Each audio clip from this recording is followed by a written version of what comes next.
In the Middle East, Israel launched fresh airstrikes across southern Lebanon overnight in what security sources there say were some of the most intense bombing since the start of the war in Gaza in October.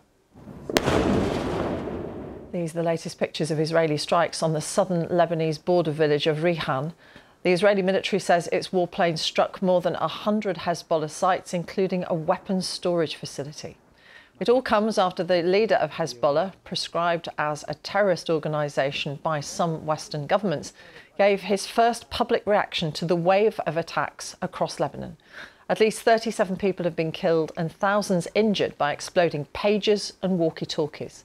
Hassan Nasrallah described the communication device blasts as a massacre and that they could amount to a declaration of war.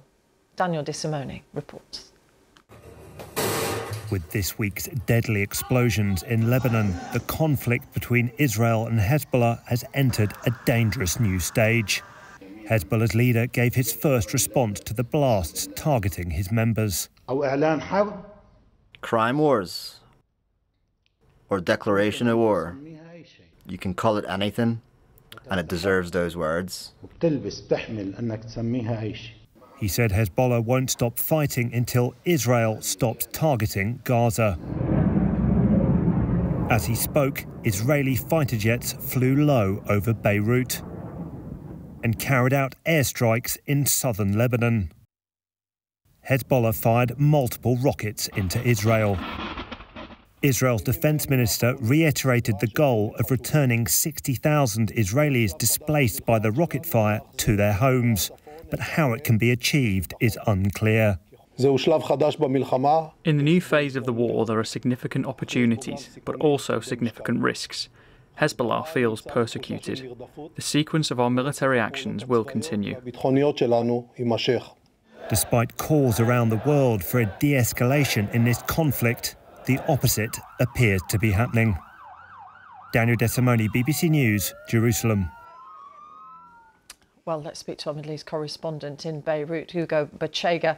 What's the situation there today, Hugo, after all of these airstrikes overnight?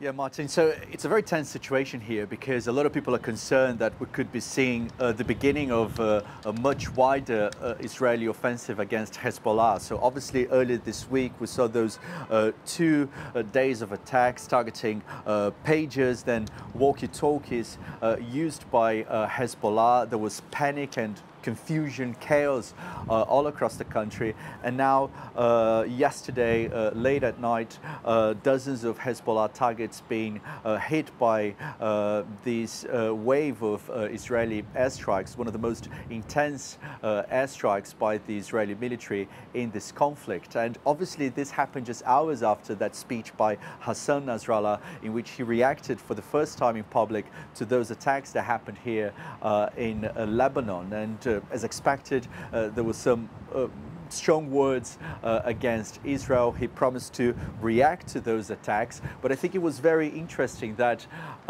still the indications were that Hezbollah is not interested in an escalation in this conflict. It is a very difficult situation for Hezbollah because what happened here was humiliating for the group. It was a major security breach, but at the same time the group needs to be seen to be given a response, but it also knows that any kind of major reaction is likely to spark a major war with Israel. And we know that Israeli authorities are saying that if diplomacy fails to de-escalate the situation here, they're going to use military force to push Hezbollah away from the border. A lot of work going on to try to understand how these walkie-talkies and pagers were set to go off in the way that they did. What is being done to protect people from potential further attacks of that type? And I think this is, one of the key concerns here, because everybody's really scared that these attacks may continue, that more electronic devices may explode. One of our producers received a text message from a friend saying that she was changing her Lebanese SIM card to an international one because she was concerned that her phone might explode. So I think this gives you a sense of the feeling here. A lot of people are concerned. Yesterday we went to Dahir, which is a suburb here in Beirut, which is Hezbollah's stronghold, and people were checking our kit, our camera, our phones. So again, this shows you the level of anxiety and concern following those attacks that caught everybody by surprise, really. Hugo, for the moment, thank you very much. Hugo Bachega in Beirut. Let's speak to our Middle East correspondent in Jerusalem, Yoland Nell. Yoland, what are the Israeli military saying about what they've struck overnight? Well, they're saying they hit about 100 launch sites, put them out of action, and in the process that they hit about 1,000 of these barrel launchers that they have said were ready to be fired at northern Israel. They say they hit other Hezbollah infrastructure as well, and all the indications have been that this was really one of the most intense periods of bombardment of southern Lebanon since the start of the war in Gaza. And of course we've had, you know, the cross-border exchanges of fire between Israel and Hezbollah going on in parallel to the Gaza war.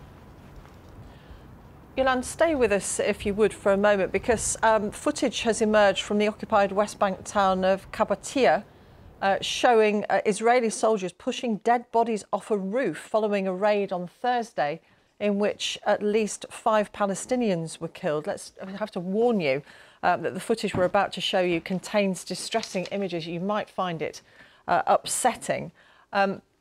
In this footage that at the moment we haven't managed to independently verify, so it does carry that warning, Israeli soldiers are seen dragging several dead bodies and throwing them from the roof of this building.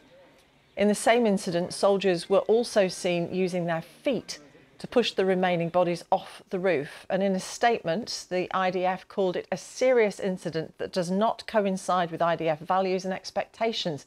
The IDF says it is now reviewing that incident. It's just another example, Yoland Nell, in Jerusalem of the tensions and the many fronts on which we see Israel fighting at the moment.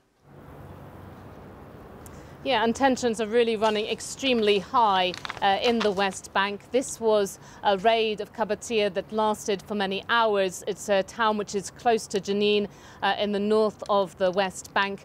And what we heard from journalists who were there is that there was a drone strike in which one person at least was killed in a car, and that then there were several people who were killed as part of what Israel's military said was a counter-terrorism raid that were killed on rooftops.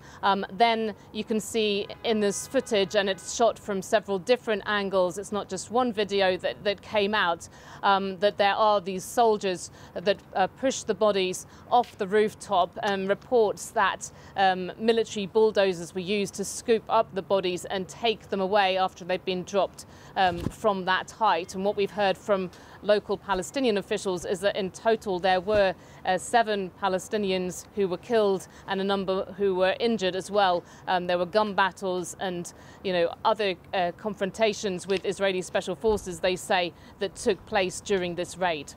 Yoland, for the moment, thank you very much. Yoland Nell in Jerusalem.